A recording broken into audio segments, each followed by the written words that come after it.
அதாவது ஒரு இனத்தை அழிக்கணும்னா அந்த இளைஞர்களை வந்துட்டு தீய வழியில செலுத்தினாலே போதும் அந்த இனமே அழிந்து விடும் அப்படின்னு சொல்லுவாங்க. கிட்டத்தட்ட இது இப்ப அப்படிதான் நடந்துகிட்டு இருக்குது.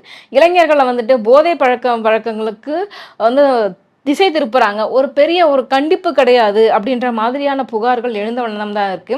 ஸோ நெறைய விஷயங்கள இங்க வந்து பேன் பண்ணியிருக்கிறாங்க. இருந்தாலுமே அந்த போதைப் பொருட்கள், கஞ்சா மாதிரியான பொருள்கள் எப்படி வந்து புழக்கத்துல வருது, அத சொசைட்டில எப்படி கண்ட்ரோல் பண்றது அப்படிங்கிறது காவல்துறை கிட்ட தான் இருக்குது. அந்த காவல்துறையானது முதல்வர் கிட்ட தான் இருக்குது. முதல்வர் இந்த விஷயத்தில் ரொம்ப மெத்தனமாக செயல்பட்டு கொண்டிருக்கிறார் அப்படின்னும் பாஜக தரப்புலேருந்து புகார்கள வந்து முன்வைக்கிறாங்க.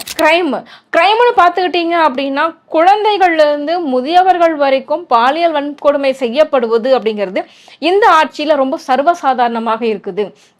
2 வயசு குழந்தைன்னும் பார்க்கறது கிடையாது. 65 வயது மூதாட்டி அப்படின்னும் பார்க்கறது கிடையாது. ஸோ வந்து கிரைம் பண்றதுக்கு இங்க யாருக்குமே வந்து பயம் கிடையாது. காவல்துறை மீதோ, இல்ல அதிகாரிகள் மீதோ யாருக்கும் எந்த பயமும் கிடையாது.